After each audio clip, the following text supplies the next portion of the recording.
Welcome back to our training on relational conversations. Today, we're going to be taking a look at concept maps to help us to build a unified picture of our mental processes. Now, concept maps comprise a main topic and a subtopic that's visually diagrammed with a line connecting them and a word which tells how the two connect and how they relate.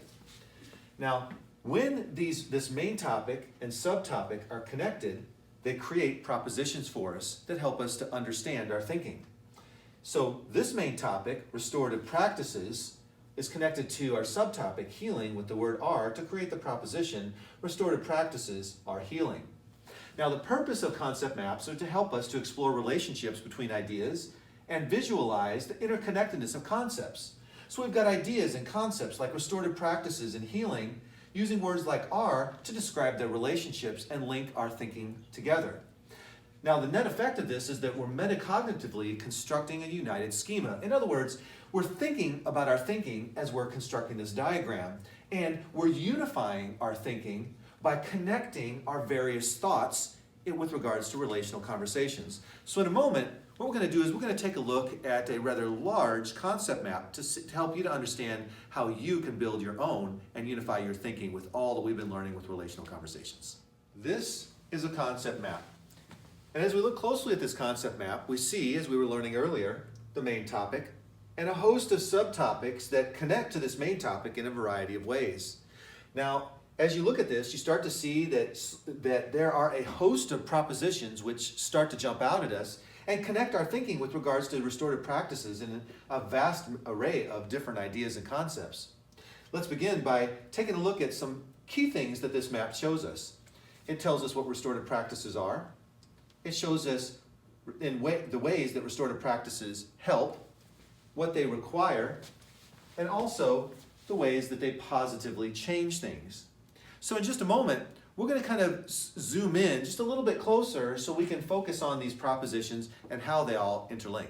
Now we're going to take a closer look at the concept map so that we can get a more intimate view of the main topic and the subtopics and how they flow throughout this map to create this visual experience of our thinking. You'll see restorative practices are the main concept that we're working with. And you see as restorative practices flow out, they flow to two ideas: victims and offenders.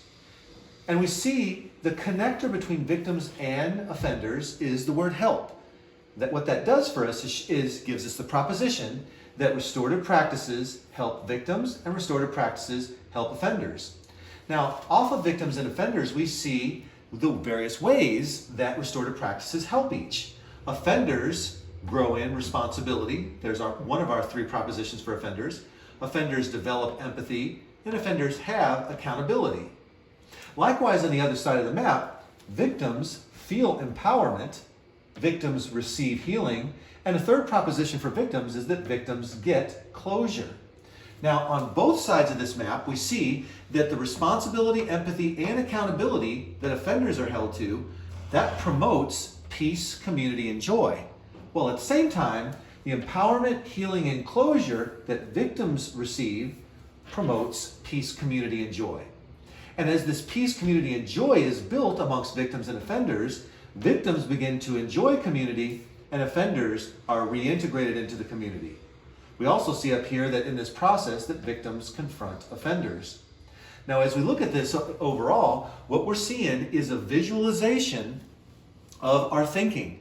It's a metacognitive process that allows us to link concepts and understand the flow of thoughts as we're considering restorative practices and their impacts on victims and offenders.